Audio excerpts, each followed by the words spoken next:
Hi అండి, మీ అందరికీ. కష్టాలు మొదలయ్యాయి.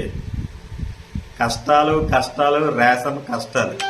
ఈ కూటమి పార్టీ అధికారంలోకి వచ్చేసాకండి అటు వాలంటీర్లను తీసేశారు, అటు సచివాలయం సిబ్బందుల్ని తగ్గించేస్తున్నారు, కొత్త కొత్త పింఛన్లు తీసేశారు. పింఛన్లు తీసేసిందే కాకుండా పింఛన్లు ఏదో ఇచ్చేస్తున్నామని గొప్పలు చెప్పుకుంటా పింఛన్లు తీసేసిందే కాకుండా కొత్త పింఛన్లు కూడా ఇంకా ఓపెన్ చేయలేదు. అప్పుడెప్పుడో పండక్కి పోస్ట్ ఆఫీస్లో 200 కట్టించుకుని అదిగో మేము డబ్బులు వేసేస్తున్నాం అదే వేస్తున్నాం అని చెప్పి ఆడవాళ్ళు మోసం చేసి పోస్ట్ ఆఫీస్లో 200 కట్టించేసుకున్నాం. ఆ డబ్బులు పడాలనే చేయలేదు.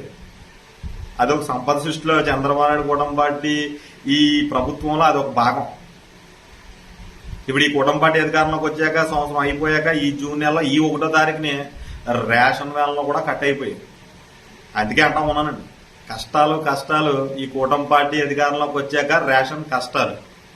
చిన్న పిల్ల పెద్ద పెద్దగా ప్రతి ఒక్కరూ కూడా 2014 నుంచి 19 వరకు చంద్రబాబు నాయుడు గారి అధికారంలో ఉన్నప్పుడు ఏ విధంగా అయితే రేషన్ షాపులకు వెళ్ళి మనం రేషన్ తెచ్చుకున్నామో ఇప్పుడు కూడా అదే పరిస్థితి అండి. ఈ 2019 నుంచి 29 వరకు జగన్మోహన్ రెడ్డి గారి అధికారంలో ఉన్నప్పుడు చక్కగా ఇంటికి వచ్చేసేవి రేషన్ బియ్యం.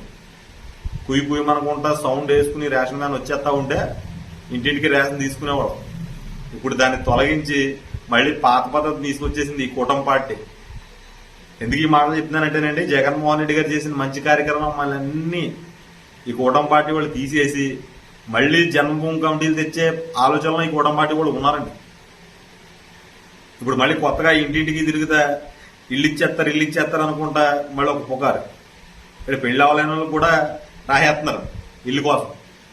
ఏంటో ఈ కూటమి పార్టీ విధానాలు ఏంటో, ఈ కూటమి పార్టీ ఆలోచనలు ఏంటో ఎవరికి అర్థం కావట్లేదండి. ఏమి ఇవ్వకపోయినా కానీ డప్పు మాత్రం బాగానే వేసుకుంటాం ఓనర్. మా జగన్మోహన్ రెడ్డి గారు అన్ని ఇచ్చినా కానీ మేము చెప్పుకునే ఆళ్ళపోయాం.